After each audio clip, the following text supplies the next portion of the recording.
Hi, hier ist Bob Hudson.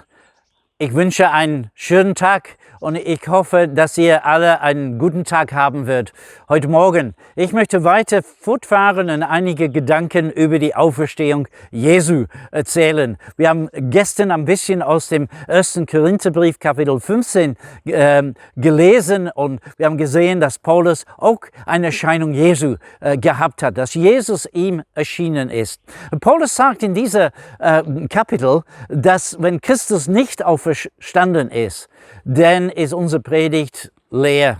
Und wenn Christus nicht auferstanden ist, ist unser Glaube eigentlich umsonst. Also ist vergeblich.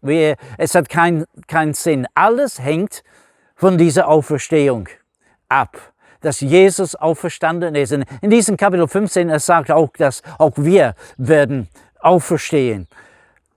Er versucht auch uns zu zeigen, dass wir Hoffnung haben, nicht nur hier auf dieser Erde, sondern auch nach dem Tod gibt es ein Weiterleben. Und nach dem Tod können wir leben. Er sagt sogar im Vers 19, dass wenn wir nur Hoffnung hier auf dieser Erde haben, und ich meine, es ist toll, es ist super, wenn wir hoffnungsvolle Menschen sind, die hier auf dieser Erde leben. Aber er sagt, wenn das alles ist, dann sind wir die erbarmenswerte Menschen. Das ist noch nicht mehr die Hälfte. Wir haben Hoffnung, was hinter dem Grab ist. Wir können weiter leben zusammen mit Jesus. In dem 18. Jahrhundert in England, aber nicht nur in England, sondern durch ganz Europa, es lebten zwei Männer, die die Welt verändert haben. Die waren zwei Brüder. Einer hieß John und die anderen Charles. John und Charles Wesley. Und Charles hat dann etwa 6000 Lieder geschrieben. Und John hat, ich weiß nicht, wie oft er gepredigt hat, aber über mehrere Jahrzehnte ist er auf und ab, besonders in England, aber auch in Schottland, in Wales, in Irland und auch in Europa, ist er hin und her geritten auf ein Pferd, Tausende und Tausende von Kilometern, um mindestens 5-mal am Tag zu predigen. Die Historiker sagen, wenn diese beiden Männer es nicht gegeben hätte, denn England war der gleiche Weg gegangen wie Frankreich, nämlich in eine Revolution. Soziale Errungenschaften sind auf der Tagesordnung gewesen durch diese beiden Männer, die Begründer der Methodistenkirche. Als John denn alt war, ist mit 81 gestorben. Die letzten Worte, die er gesprochen hat auf seinem Totenbett, war das Schönste ist, dass Jesus mit mir ist. Sein Bruder Charles, der ein bisschen jünger war, ist aber ein paar Jahre, etwa 3 Jahre vor John gestorben. Ein paar Tage vor seinem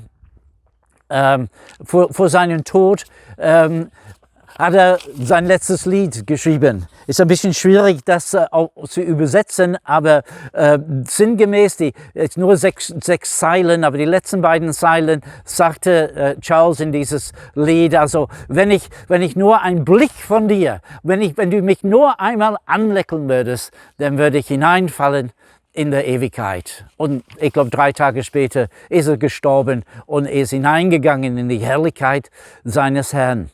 Ein moderner christlicher Liederschreiber hat sich inspirieren von dieser Geschichte von Charles Wesley und hat Folgendes als eine Strophe in ein Lied, was er geschrieben hat, hingeschrieben. Viele Leute kennen das.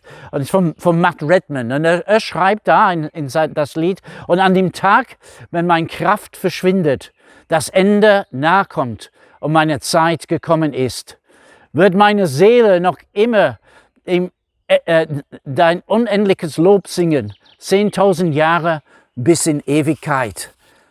Wir haben eine Hoffnung nach dem Tod. Wir haben Hoffnung in der Ewigkeit. Ein Amerikaner namens Nick Ripken arbeitet immer noch in Afrika. Aber er ist dann irgendwann mal auf dem Land Somalia gekommen und dort ist, wo er meinte, Gott wollte, dass er dort arbeitet. Nur für westliche Leute ist Somalia ein sehr gefährliches Pflaster und für Christen noch gefährlicher.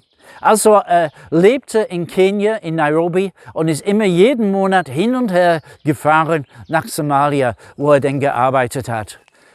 In Nairobi, der hat eine Familie und einer seiner Kinder, ein Sohn, wurde krank. Und er beschreibt das in sein Buch, also der Gottes unfassbare Wege, und erzählte auf dramatische Art und Weise, wie sein Sohn denn gestorben ist. Das ist eine sehr traurige, dramatische Geschichte, aber er lässt die Leute in Somalia wissen, er kann jetzt zu dem nächsten Termin, kann er nicht kommen. Sein Sohn ist gestorben und sie müssen ihn begraben.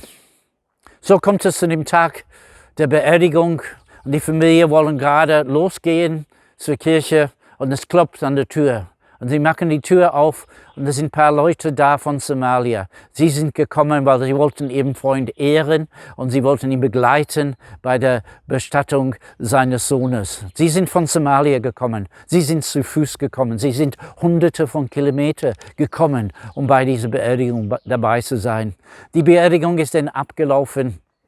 Und sie sind dann zurückgegangen nach Somalia. Irgendwann mal später, die Lage ist so schlimm geworden in Somalia, dass sie entschieden haben, sie können nicht mehr hin und her reisen. Es ist zu gefährlich.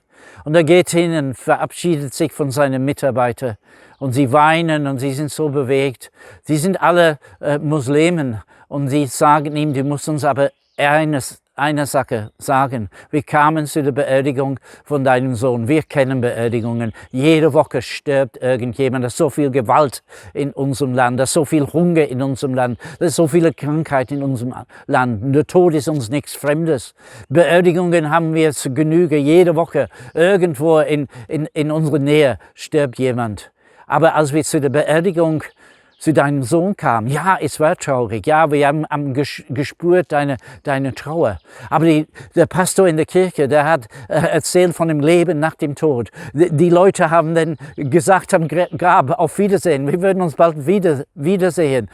Die haben dann geredet in der Gespräch, sagt das, wir würden ihn irgendwann mal wiedersehen. Es ist nicht ein Abschied für immer, sondern es wird ein Wiedersehen. Wir kennen das nicht.